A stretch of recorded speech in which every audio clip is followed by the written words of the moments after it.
out of the damn car, you black trash! You think you can just drive a stolen ride in broad daylight? A highway outside Chicago, Sunday morning.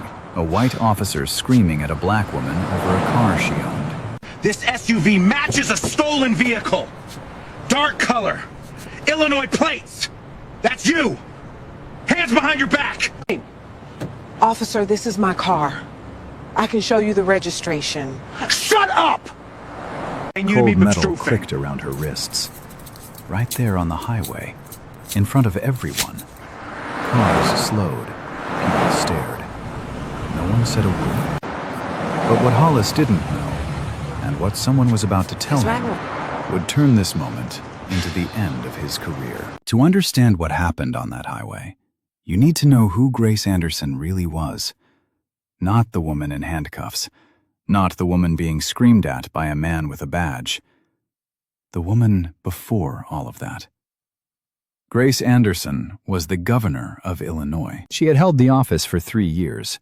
Before that, she spent 2 decades as a civil rights attorney, fighting cases most lawyers wouldn't touch. Police brutality, wrongful convictions, housing discrimination. She built her career in courtrooms where the odds were stacked against her clients and won anyway. The people of Illinois elected her because she didn't just talk about justice, she had bled for it. But on Sundays, Grace Anderson was not the governor.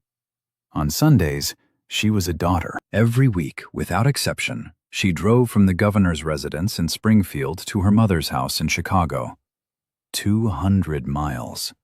3.5 hours. She made the drive alone. No security detail, no state trooper escort, no motorcade. She had refused all of it since her first week in office. Her staff hated it. Her chief of security called it reckless. Her sister Eleanor called it stubborn.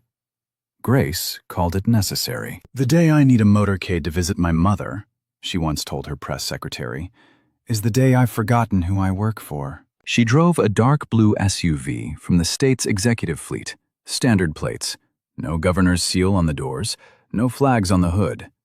If you passed her on the highway, you would see a black woman in a cream blouse driving a clean car and listening to gospel music. That was exactly what Grace wanted. One morning a week where power was invisible. One morning where she was just Dorothy Anderson's youngest daughter, bringing cornbread to Sunday dinner. That particular morning, she had woken at 5:45. No alarm. Old habit from her years preparing for early court hearings. She dressed simply, poured her coffee into a travel mug, and checked her phone. One text from her sister. Senator Eleanor Anderson, 8 years older, sharper tongue, sat on the Senate Judiciary Committee in Washington. The text read, "Heading to Mama's today? Bring 2 pans of cornbread, and call me on the road. We need to talk about the judiciary vote." Grace smiled and typed back, "Yes, ma'am." She placed her phone in the center console, screen facing up. Eleanor's contact name glowed on the display.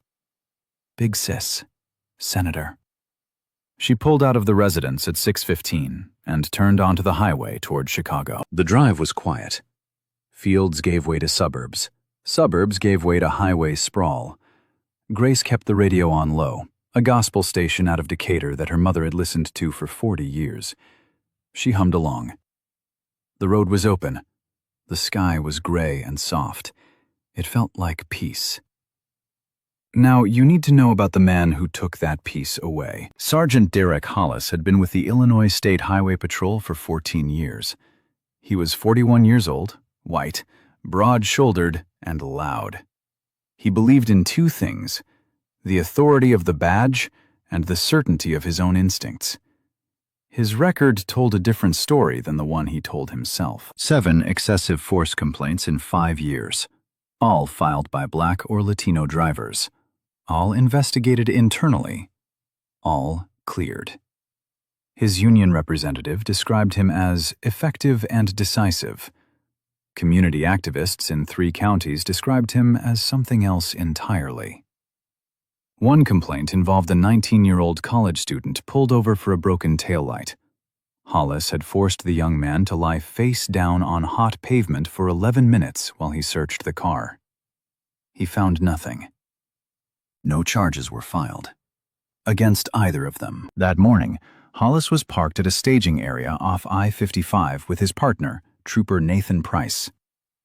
Price was 26, 3 months out of the academy, quiet, nervous, eager to learn, but terrified of learning the wrong lessons. Hollis leaned against the cruiser, sipping gas station coffee and scrolling through his phone.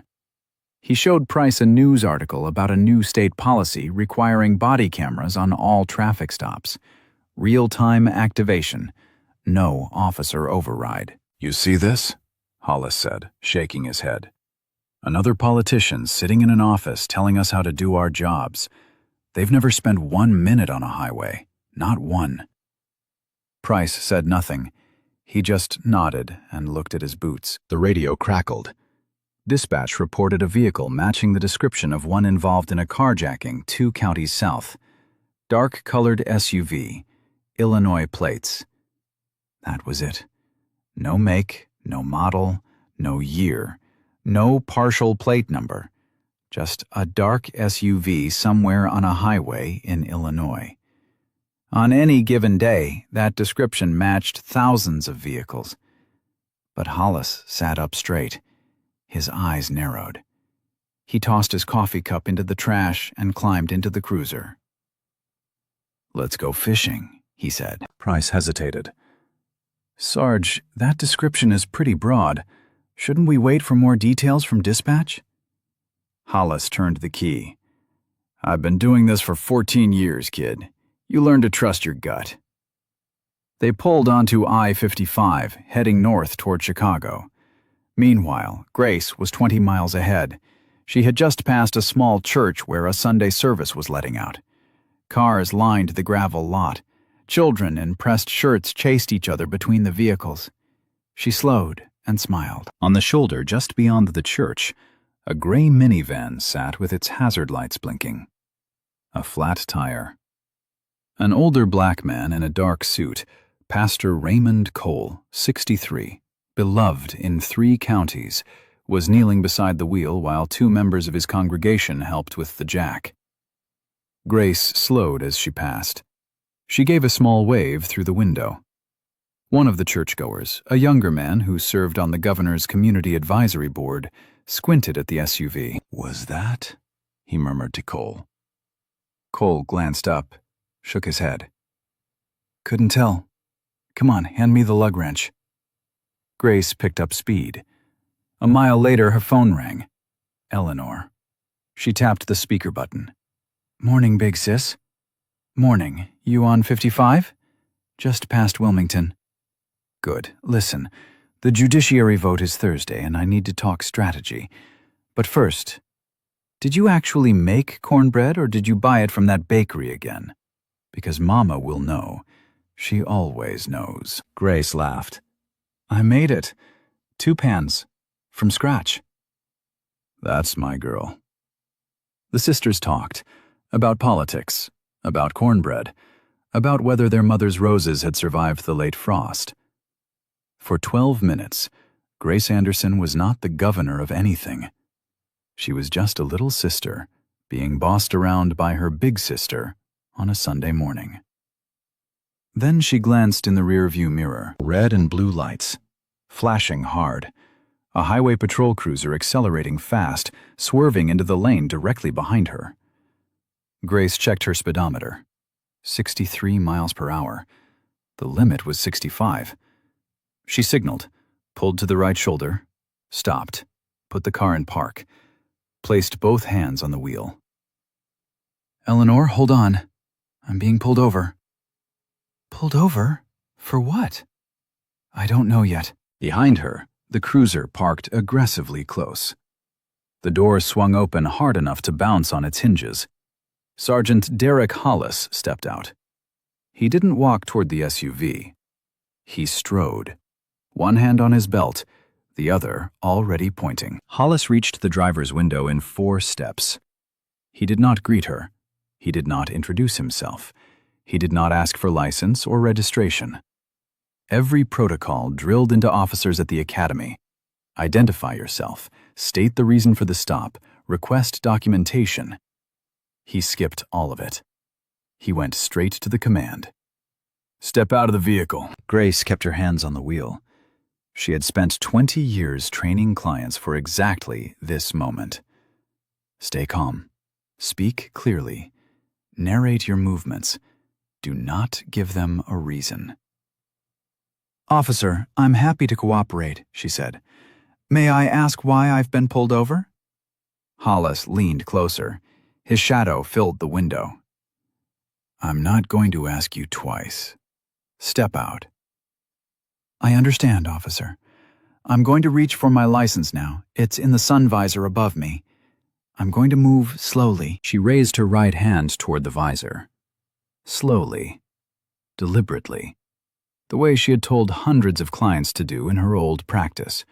Announce every movement. Move like the whole world is watching. Because sometimes it is. Her fingers had barely touched the visor when Hollis slapped her hand away. Not pushed, slapped. Open palm against the back of her hand, hard enough to sting. Hard enough that the sound carried through the open phone line. Did I say reach for anything? His voice cracked with fury. Hands on the wheel, both of them. Now! Grace placed her hands back, 10 and 2. Her jaw tightened. Her breathing changed, shorter, controlled. Not fear, something older than fear. Something every black person in America learns to carry before they learn to drive. On the phone, Eleanor had gone silent, listening. In the passenger seat of the cruiser, Trooper Nathan Price stood at the opposite window. He could see Grace's face. He could see her hands, perfectly still on the steering wheel. He could see that she was not resisting, not reaching, not threatening. He opened his mouth, almost said something, almost said, Sarge. But the word died in his throat. He needed this job.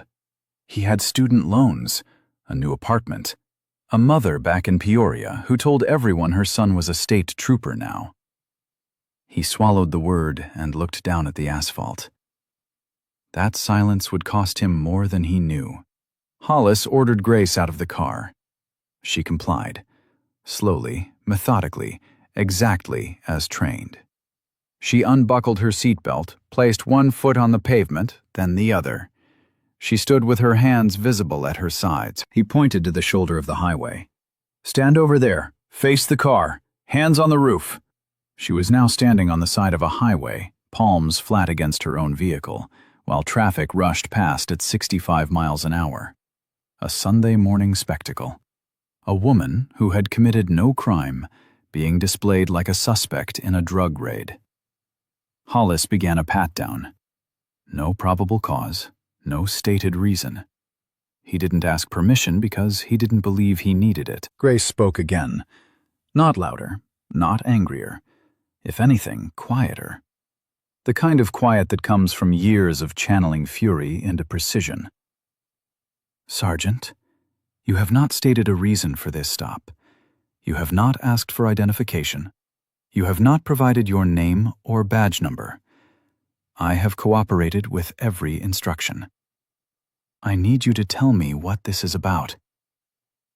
Every sentence was a brick, laid carefully, stacked with purpose. Hollis stepped back. For half a second, something flickered behind his eyes. Not doubt. Irritation. The irritation of a man who expected fear and got composure instead. It's about the fact that you're driving a vehicle matching a stolen car description, he said. And you're acting real suspicious for someone who claims to be innocent. I would like to see that description. You don't get to make demands here. Inside the SUV, Grace's phone still glowed on the center console. Eleanor was still listening. Every word, every sound. The slap of a hand, the click of a belt, The slow hum of traffic passing a woman whose only crime was driving while black on a Sunday morning. Then another sound, behind them. Tires crunching gravel. A car pulling onto the shoulder. Then another. A gray minivan with a flat tire that had been recently changed. Pastor Raymond Cole stepped out. His Sunday suit was still dusty at the knees. He held up his phone. The red light was on. He was already recording. Hollis didn't notice Cole. He didn't notice the phone. He didn't notice the red recording light or the gray minivan parked 30 yards behind his cruiser. He was too focused on the woman in front of him. The woman who wouldn't break.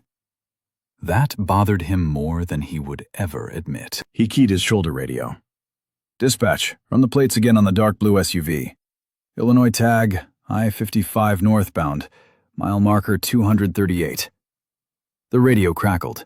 A pause. Then dispatch came back with a voice that was calm and bored, the way dispatchers always sound when the answer is obvious. "Sergeant, those plates come back registered to the State of Illinois Executive Fleet. Vehicle assigned to the office of the governor. No flags, no warrants, no reports." Executive Fleet. Office of the governor. A competent officer would have stopped right there. A competent officer would have taken one step back, reconsidered the situation, and realized that the vague description of a dark SUV with Illinois plates had led him to a dead end. A competent officer would have apologized, returned the woman's dignity, and driven away. Derek Hollis was not that officer. "Probably stolen plates," he muttered into the radio. "Run the VIN when I get it. I'm going to search the vehicle." He turned back to Grace. She was still standing with her palms flat on the roof of the SUV. Her cream blouse had a smudge of road dust on the sleeve. Her eyes were fixed on the horizon. She had not moved. "Sit down over there," Hollis said, pointing to the guardrail at the edge of the highway. On the ground. Grace looked at the guardrail, looked at the gravel beneath it, looked at her slacks, her blouse, the shoes she had put on that morning in the quiet of the governor's residence while the sun was still coming up. She walked to the guardrail. She did not sit on the ground. She sat on the rail itself. A small act, almost invisible. But it was not compliance. It was choice. The difference between being pushed down and choosing where to land. Hollis didn't argue. He had already moved on to the SUV. In America, at that moment, a black woman who had broken no law sat on a highway guardrail while a white officer with 7 complaints in his file searched her car without consent, without a warrant, and without cause. This was not an unusual story. According to the Stanford Open Policing Project, which analyzed over 200 million traffic stops across the country, black drivers were 20% more likely to be stopped than white drivers. Once stopped, they were twice as likely to be searched. This was not an opinion. This was data. And Grace Anderson was living inside it. Hollis opened the passenger door, pulled open the glove box. Papers spilled out. Registration documents, insurance cards. And underneath them, a folder stamped with the seal of the state of Illinois. Official letterhead, the office of the governor. He held the folder for a moment, read the seal, read the letterhead. His thumb traced the embossed eagle at the top of the page. Then he closed the folder and set it on the seat. "So you work for the state," he said over his shoulder. "That's supposed to impress me? A lot of people work for the state. Doesn't mean they're not driving stolen cars." Grace said nothing. She had shifted. Something inside her had changed in the last few minutes. She was no longer just cooperating. She was documenting. Every word, every action, every violation of protocol. She was building a case the way she had built cases for 20 years. Brick by brick, fact by fact, in silence. On the center console, her phone rang again. The screen lit up. "Big Sis. Senator." The 4th call in 12 minutes. Price saw it. He was standing at the rear of the SUV, arms crossed, trying to disappear into his own uniform. His eyes locked on the screen. Big Sis. Senator. His lips parted. He looked toward Hollis. Hollis was elbow deep in the back seat and didn't see it. Price said nothing. Again, the phone stopped ringing. 5 seconds of silence. Then it rang a 5th time. This time the auto-answer feature kicked in, a setting Eleanor had configured months ago, insisting that if Grace was ever in trouble and couldn't pick up, the call would answer itself after 5 rings. The line connected. Eleanor Anderson, United States Senator, member of the Judiciary Committee, was now listening to everything happening on the shoulder of I-55. She heard the traffic. She heard the wind. She heard Hollis rummaging through her sister's belongings. She did not speak. She did not announce herself. She simply listened. And then she picked up a second phone. Hollis continued his search. He found Grace's leather bag in the back seat, unzipped it, pulled out a leather portfolio. Inside was a framed photograph, Grace Anderson standing beside the President of the United States at a state dinner. Both smiling, both in formal attire, the presidential seal gleaming on the podium behind them. Hollis stared at the photo for 3 full seconds. His jaw moved slightly, like he was chewing on a thought he couldn't quite swallow. Then his expression hardened. He tossed the portfolio back into the car. The frame hit the center console and cracked down the middle. Grace heard the crack. She closed her eyes. That photograph had been taken the night the president signed the Voting Rights Reauthorization Act. Grace had spent 3 years lobbying for that bill. The frame had been a gift from her mother. She opened her eyes. She did not cry. She did not react. She filed it away. Another brick. On the shoulder behind them, Cole's live stream was growing. What had started with a handful of curious church members was now 1,200 viewers, then 2,000, then 5,000. The comments poured in faster than anyone could read. Who is that woman? Why is she in cuffs? Someone call a lawyer. This is America. Hollis walked back to Grace. He stood over her, hands on his hips. He had found nothing. No drugs, no weapons, no stolen property, no warrants, no traffic violation. Nothing. But he had gone too far to back down now. Admitting he was wrong would mean admitting what the stop was really about, and men like Derek Hollis do not admit that. Ever. So he escalated. "I'm calling a canine unit," he said. "We're going to let the dogs have a look at your vehicle." Grace looked up at him. "Sergeant, under Rodriguez versus United States, you cannot extend a traffic stop beyond its original purpose to conduct a canine search without reasonable suspicion. You have none. You found nothing. This stop has lasted 22 minutes. She paused. Let every word settle. "I have cooperated with every instruction. I have not raised my voice. I have done everything right. And we both know that is not going to matter." For the first time, her voice carried something other than composure. Not anger, not fear. Weariness. The bone-deep exhaustion of a woman who had fought this fight 1,000 times. In courtrooms, in boardrooms, in parking lots, on highways. And knew that being right had never been enough to keep her safe. "So do what you're going to do, Sergeant." Hollis did. He grabbed her wrist, pulled her to her feet, spun her around. The handcuffs went on right there, on the shoulder of a highway, in full view of passing traffic and a live stream that had just crossed 14,000 viewers. Cole's hands were shaking, but he held the phone steady. "Lord have mercy," he whispered.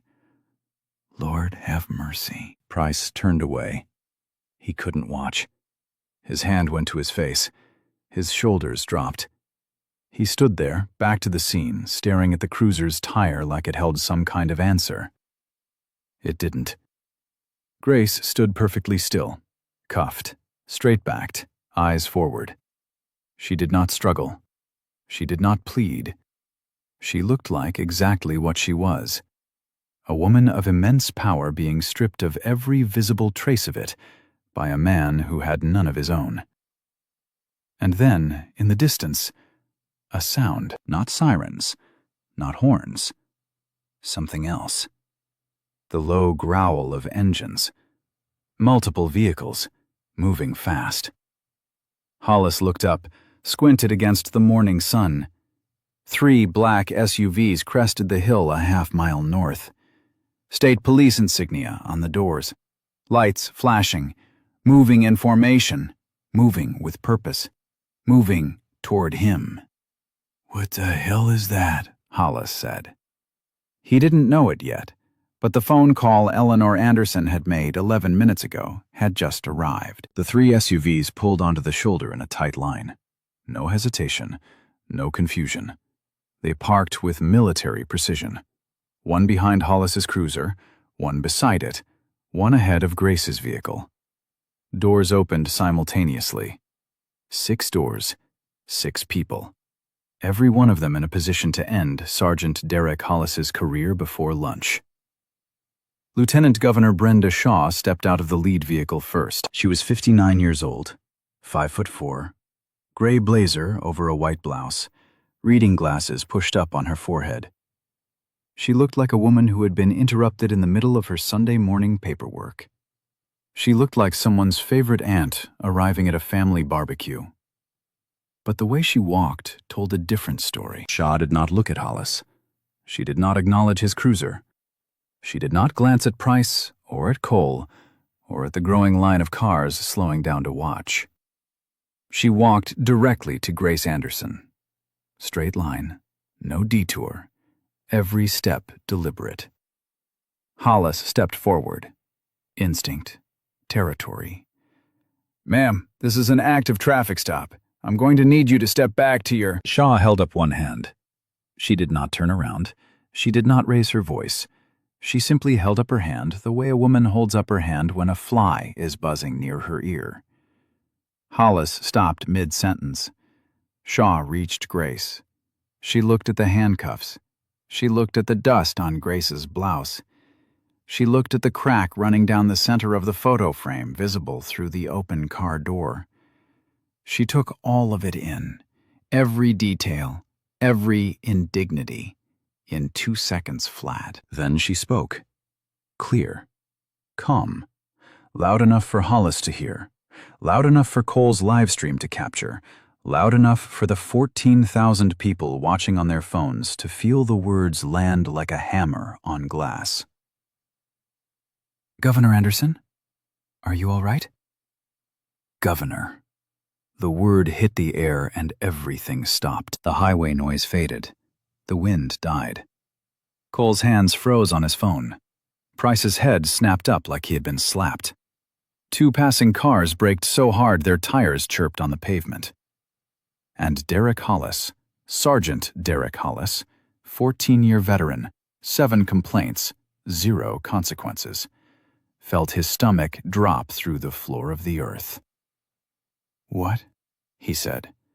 The word came out small. Smaller than any word he had spoken all morning. Behind Shaw, Colonel James Whitfield stepped out of the second vehicle. The superintendent of the Illinois State Police, Hollis's boss's boss's boss.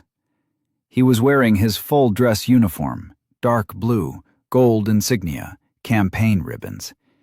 He looked like judgment itself climbing out of an SUV on a Sunday morning. Behind Whitfield, 2 members of the governor's executive protection detail, the security team Grace had declined to bring that morning, took positions on either side of the motorcade. They didn't speak. They didn't need to. Shaw turned now. Slowly. She looked at Hollis for the first time. Her eyes moved from his face to his badge, to his nameplate, to his hands, which were trembling at his sides. She studied him the way a surgeon studies an X-ray, clinical, thorough, without a trace of sympathy. "Sergeant," she said. The woman you have in handcuffs is Grace Anderson, governor of the state of Illinois, your commander-in-chief, the person who signs the budget that pays your salary, funds your precinct, and keeps the lights on in your station house. She paused. Let the silence do its work. Would you like to explain to me why she is standing on the side of a highway in handcuffs? Hollis opened his mouth. Nothing came out. He looked at Grace, then at Whitfield, then back at Shaw. His eyes darted like a man looking for an exit in a room with no doors. He reached for the handcuffs. His hands were shaking so badly that the key scraped against the metal twice before finding the hole.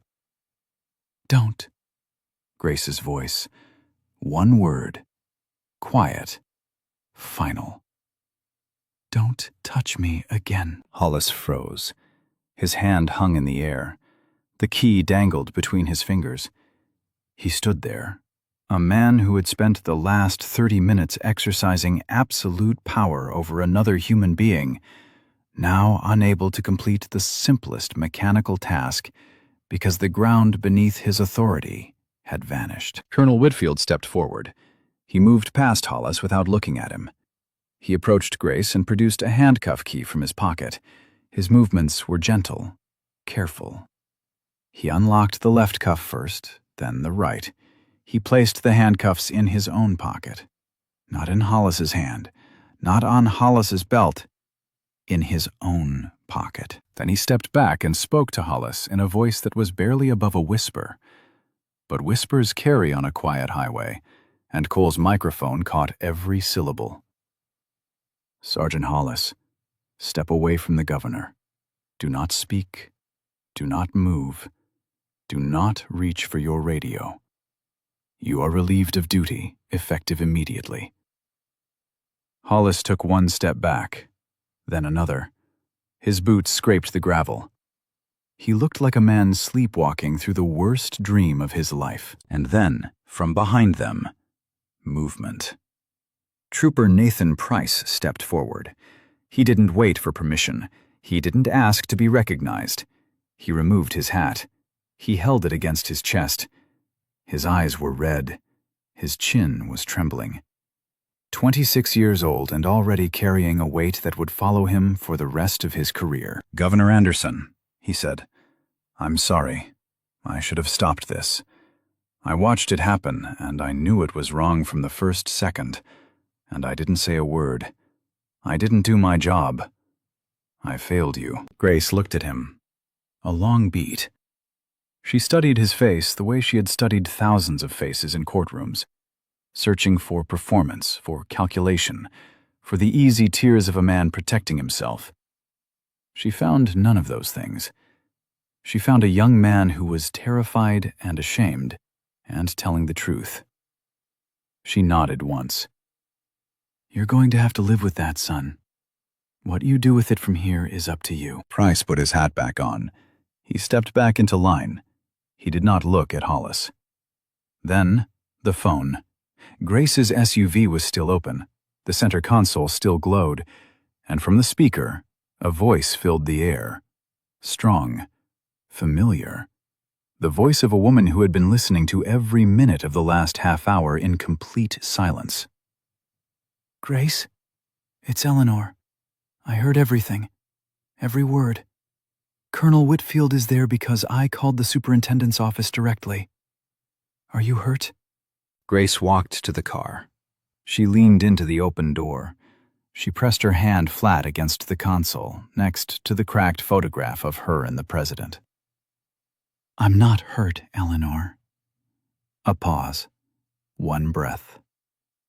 I'm angry, and I'm going to use it. 30 yards behind the motorcade, a white news van pulled onto the shoulder. The door slid open before the vehicle had fully stopped. Tamara Wilkins, a reporter from the local affiliate, jumped out with a cameraman on her heels. The red light on his camera was already on. But she wasn't the only one broadcasting. Cole's live stream had exploded. 14,000 viewers had become 40,000. 40 became 60. 60 became 85,000. People were sharing the link faster than the platform could count. The comments were a flood. That's the governor? He cuffed the governor. This man is finished. Share this. Everyone needs to see this. Wilkins approached Grace with a microphone. Governor Anderson, can you tell us what happened here this morning? Grace straightened her blouse. She touched the dust on her sleeve. She did not smooth her hair or adjust her expression.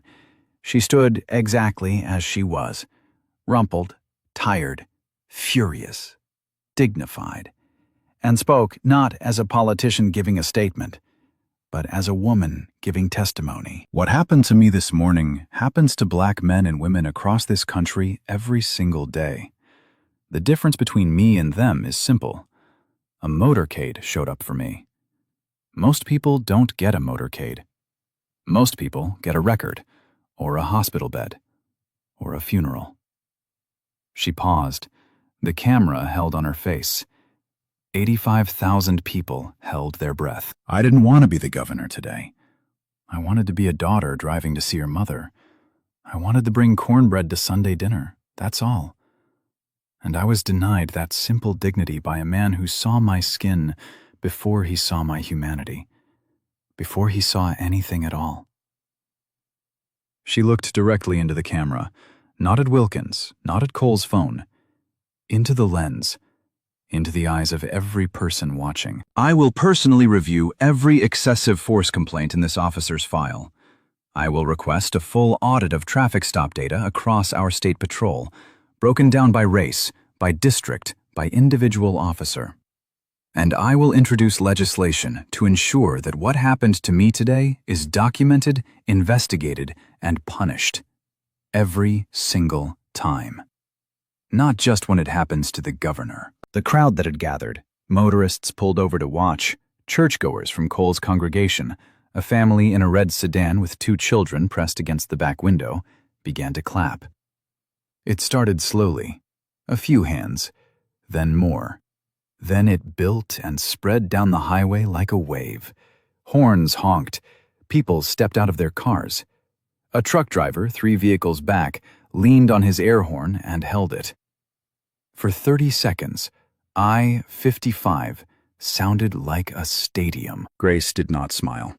She did not wave. She stood still and let the sound wash over her like rain. Then Whitfield turned to Hollis. The applause faded. The highway went quiet. Every eye, in person, on live stream, through Wilkins's camera, turned to watch.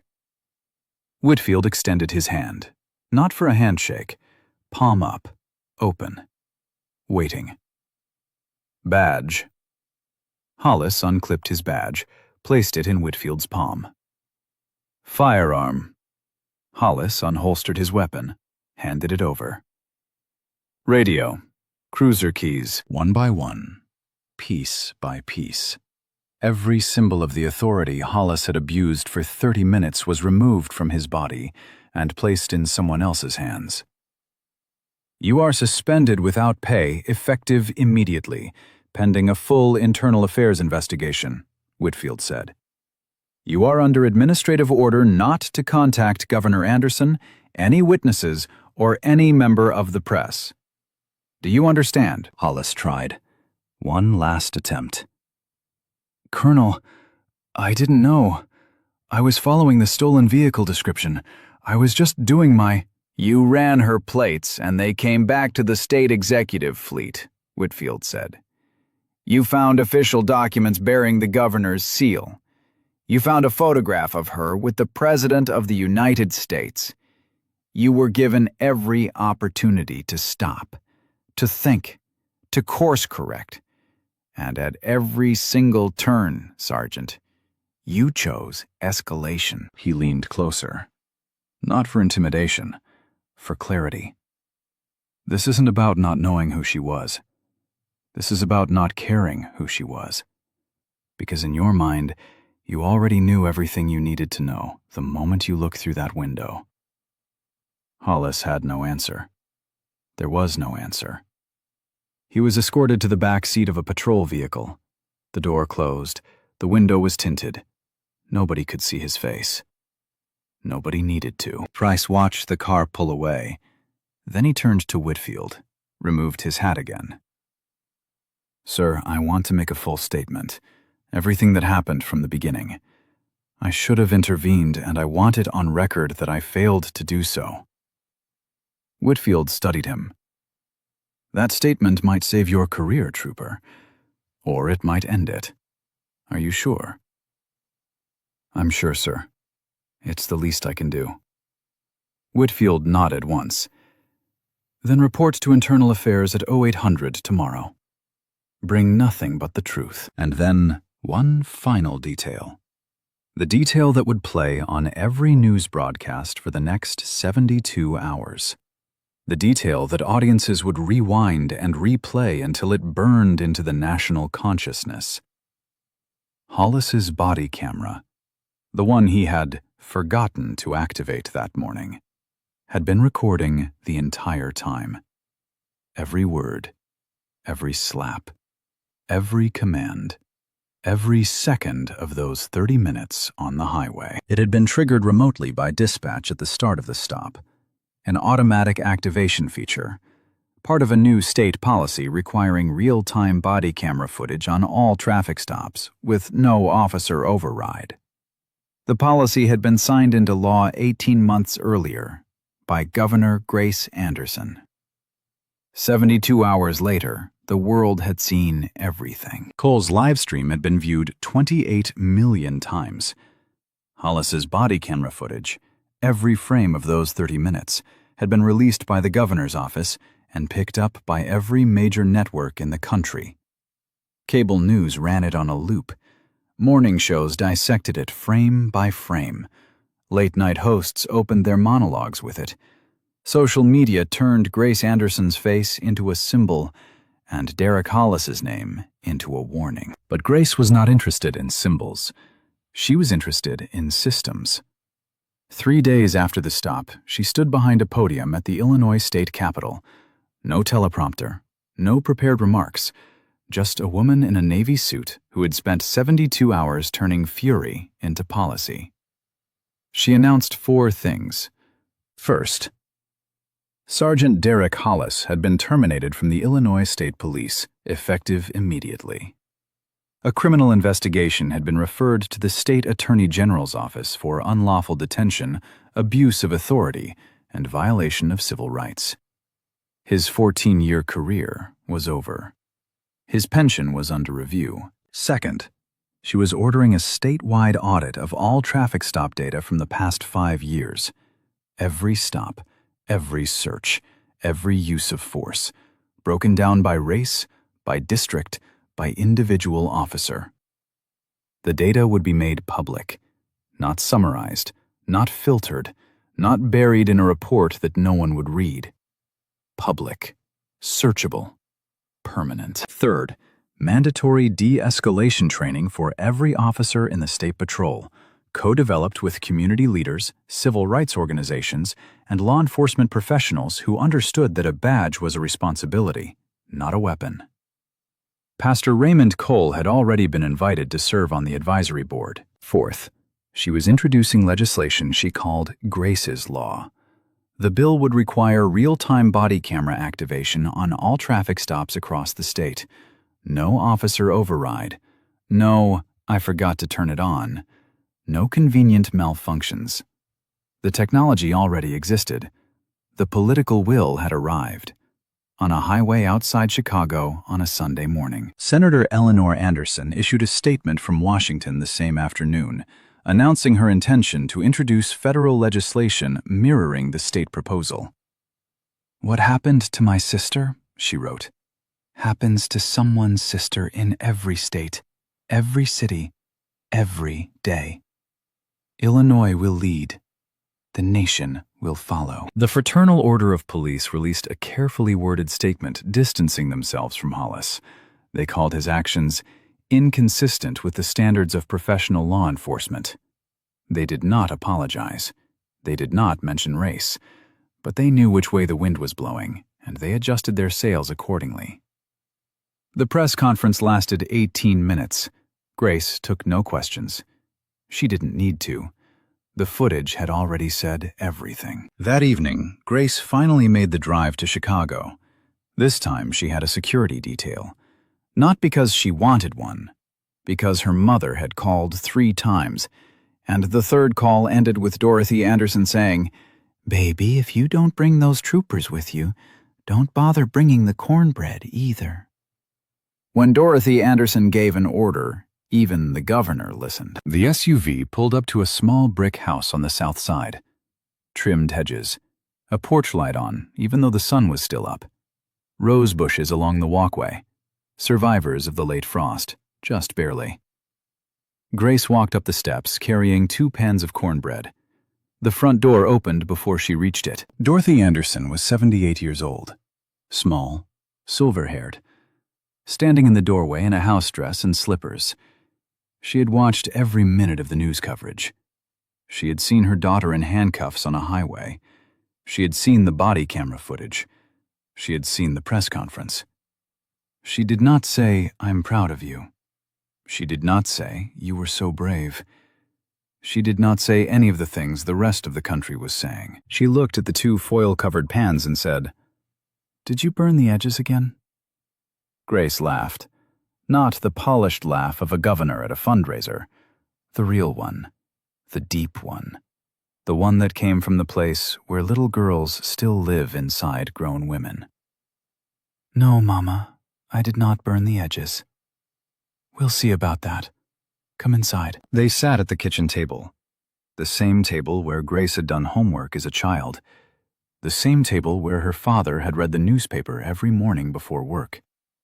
The same table where Dorothy had fed 2 daughters, buried a husband, and watched one girl become a senator and the other become a governor. Dorothy poured coffee, stirred in 2 sugars, set the mug in front of Grace without asking. Then she said something that stopped the room. "Your father got pulled over on that same highway. 1983. They made him lie face down on the asphalt. July. Over 100 degrees. He stayed there for 15 minutes while they searched his car. Found nothing. They let him go without a word." Grace set down her mug. "He never told you girls. Said he didn't want you to carry it. But I knew. He came home that night and sat in the driveway for an hour before he walked through the door. I watched him through the kitchen window. He just sat there, staring at the steering wheel." The room was quiet. The weight of 43 years settled between them. "The highway is the same, baby," Dorothy said. "But the signs are changing. Because of women like you." Eleanor called on speakerphone a few minutes later. The 3 Anderson women talked for an hour.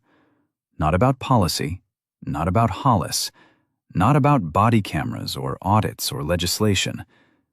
They talked about cornbread, about church, about whether the roses would make it to summer, about nothing and everything at the same time. And in a quiet office in Springfield, 26-year-old Nathan Price sat at a metal desk filling out a voluntary statement for internal affairs. Every detail, every moment he had stood silent, every second he had chosen his career over his conscience. He was formally reprimanded, but not terminated. His voluntary cooperation was noted. He was reassigned to the Community Liaison Unit, effective the following Monday. His first assignment was attending de-escalation training alongside Pastor Cole's congregation. On his first day, Cole met him at the door. The pastor studied him for a long moment. Then he extended his hand. "You didn't speak up that day," Cole said. "But you're speaking now. That counts for something." Price shook his hand. "It doesn't count for enough, Pastor. But I'm going to spend the rest of my career trying to make it right." Cole nodded. "Then you're in the right place. Come on in." Derek Hollis's story did not end with redemption. Not yet. Perhaps not ever. His lawyer announced that Hollis would plead no contest to the civil rights charges. In a brief written statement released through his attorney, Hollis said 6 words that the country would debate for months. "I was wrong. Not because she was the governor, Because she was a person, and I forgot that. Whether he meant those words, whether redemption is something earned in a courtroom or only in the decades that follow, was not for the public to decide. It was for Derek Hollis to prove. Alone. In the silence that comes after the cameras leave and the crowd goes home, and all that remains is a man sitting with the full weight of what he has done. 6 months later, a small crowd gathered on the shoulder of I-55 just south of mile marker 238, the same stretch of highway, the same patch of gravel where Grace Anderson had been ordered out of her car, the same guardrail where she had sat in handcuffs while the world watched through a phone screen. But today the highway looked different. A temporary stage had been built on the shoulder. Folding chairs lined the grass. State troopers directed traffic into a single lane. News vans from 4 networks were parked along the median. Cole stood in the front row in his Sunday suit, phone in his pocket for once. Price stood in the back, in civilian clothes, hands folded. He had not been invited. He came anyway. Grace stepped to the podium. She did not speak about policy. She did not mention Hollis. She did not reference the legislation, or the audit, or the 28 million views. She spoke about her mother. Dorothy Anderson had passed away 3 months after the incident. Quietly, in her sleep. In the brick house on the south side with the rose bushes and the porch light that was always on. She was 78 years old. She had lived long enough to see one daughter in the Senate and another in the governor's mansion. She had lived long enough to see the highway that had humiliated her husband turned into something else entirely. She had not lived long enough to see the sign. Grace pulled a cord. A dark cloth fell from a green highway sign mounted on a steel post beside the road. Dorothy Anderson Memorial Highway. White letters on green metal. Simple. Permanent. Visible to every driver heading north toward Chicago at 65 miles per hour. Grace stood at the podium and looked at the sign for a long time. Then she spoke. My mother never held public office. She never argued a case in court. She never signed a bill or gave a press conference or stood behind a podium like this one. She was a teacher's aide for 31 years. She raised 2 daughters on a single income after my father died. She made cornbread from scratch every Sunday and never once burned the edges, no matter what she accused me of. A quiet laugh moved through the crowd, but she taught me something that no law school, no campaign, no office could ever teach. She taught me what to do when the world tells you that you are less, not with speeches, not with protests, with 5 words. Grace paused. Her hand rested on the podium. Her eyes were steady. I was 9 years old, standing at a bus stop in Montgomery, Alabama, visiting my grandmother. There was a faded sign on the bench, old paint peeling at the edges. It said, "Whites only." I asked my mother what it meant. She knelt down, looked me in the eye, and said, Grace's voice cracked. For the first time in 6 months, for the first time since the handcuffs, for the first time since any of it. She said, "Baby, the sign is wrong. You are not." Silence on the highway. I believed her. I believed her when they told me I couldn't be a lawyer. I believed her when they told me I couldn't win the election. I believed her when a man with a badge told me to get out of my own car on this exact highway. She looked at the sign again, her mother's name in white letters against the sky. "Mama, the signs are changing. I wish you were here to see it." She stepped back from the podium. She did not wave. She did not take questions. She walked to the front row, sat down next to Eleanor, and held her sister's hand. The crowd applauded, not the roaring, honking applause of that Sunday morning 6 months ago, something quieter, something that sounded like respect. Grace Anderson did not need a motorcade to prove her worth. She never had. But on that Sunday morning, her worth was not what was being tested. Her humanity was. and she passed a test that she should never have been given. The body camera footage from that day has now been viewed over 100 million times. Grace's law passed the Illinois legislature unanimously. 3 other states have introduced identical bills.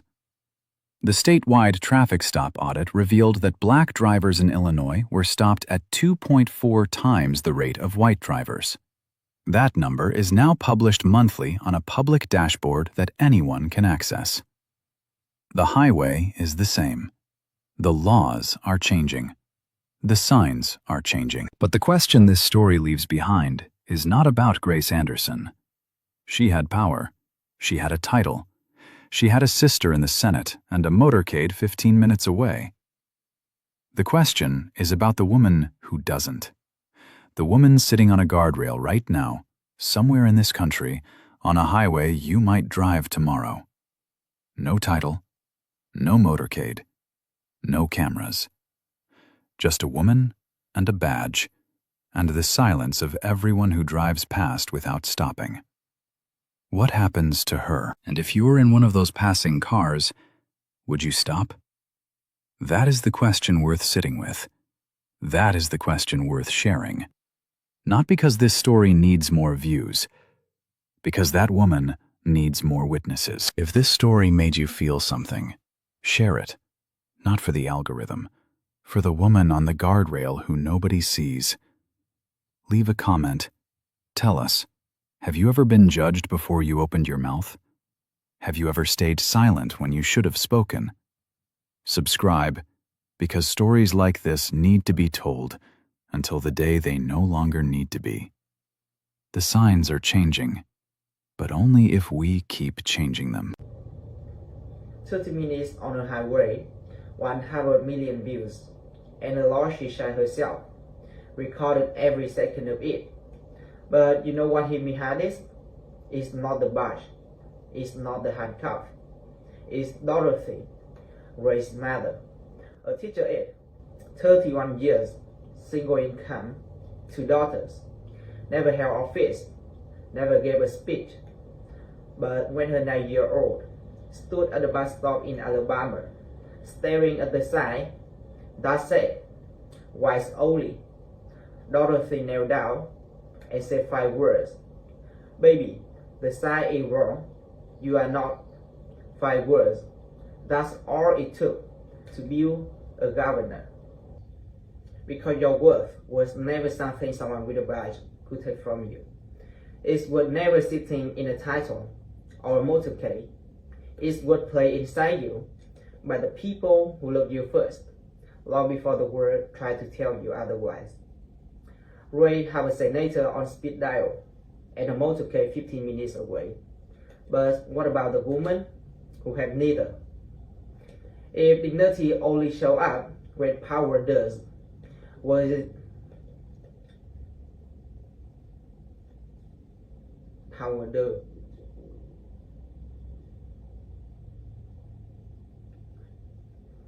Was it ever there?